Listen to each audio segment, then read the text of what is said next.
आपको बलरामपुर के एक परिवार का हाल दिखाते हैं जो पिछले कई सालों से सर्दी, गर्मी, बरसात हर मौसम में भगवान भरोसे जिंदगी बिता रहा है क्योंकि सिस्टम के कानों तक उनकी आवाज ही नहीं पहुंच पाई है।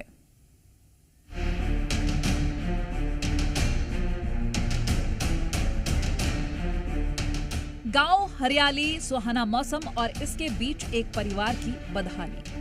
टियर 1, टियर 2 मेट्रो सिटी के दौर में एक तस्वीर ये भी है जो शासन प्रशासन के वादों और दावों पर सीधा तमाचा है।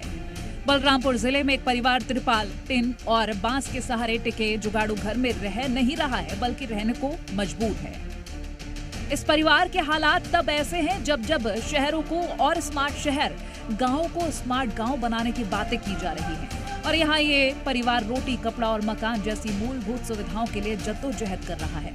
पूरा मामला बलरामपुर जनपद पंचायत के दलधोवा ग्राम पंचायत का है, जहां पन्ना लाल अपनी पत्नी और 5 बच्चों को लेकर एक झोपड़ी में बीते 4 सालों से रह रहे हैं। सबसे बड़ी विडंबना तो ये है कि इस परिवार के किसी भी सदस्य का अभी तक आधार कार्ड भी नहीं बन पाया है।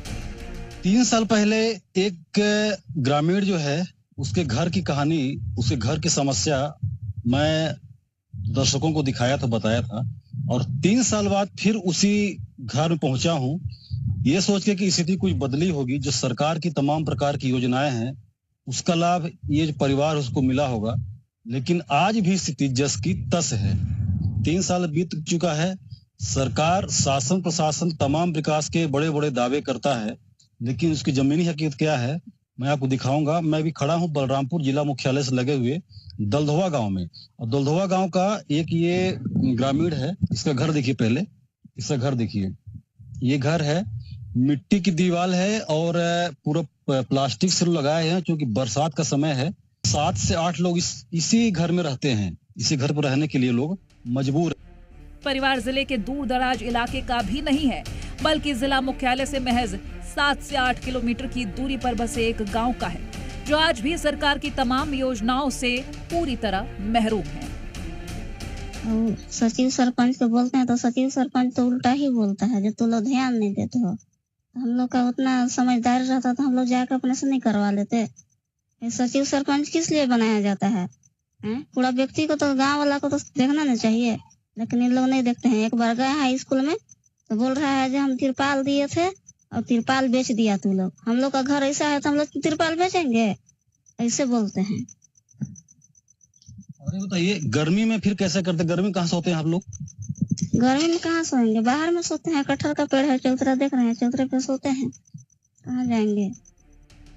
जब कैमरे के सामने इस परिवार की तस्वीरें कैद हुई तो जिला पंचायत के सीईओ साहब ने परिवार के हालात सुधारने का आश्वासन दिया।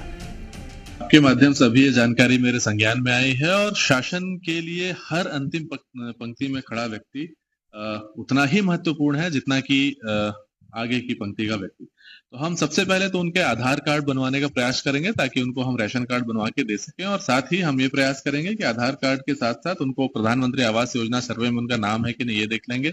अगर सर्वे में किसी प्रकार से वो शामिल नहीं हुए तो उनको शामिल करा लिया जाएगा और जितनी भी योजनाएं शासन की उनको लाभ दिया जा सकता। लेकिन सवाल यह है कि आखिर प्रशासन का इतना बड़ा अमला क्या कर रहा है?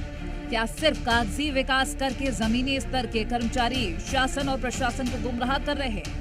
ग्राम पंचायत में सचिव और सरपंच की जिम्मेदारी है कि ग्रामीणों को सरकारी योजनाओं को जोड़ा जाए, लेकिन इस गांव में शायद ऐसा नहीं है। ये कैसे जनता की सेवा की जा रही है जहां एसी कमरे में बैठे साहब लोगों को ये ही नहीं पता कि फलाना जगह पर फलाना परिवार किन हालातों में गुजर बसर कर रहे हैं। जब तस्वीरें सामने आती हैं तो साहब लोगों के आश्वासन भी सामने आ जाते हैं, लेकिन क्या इसका मतलब ये मान लिया जाए कि सिस्टम पूरी तरह सुधर जाएगा?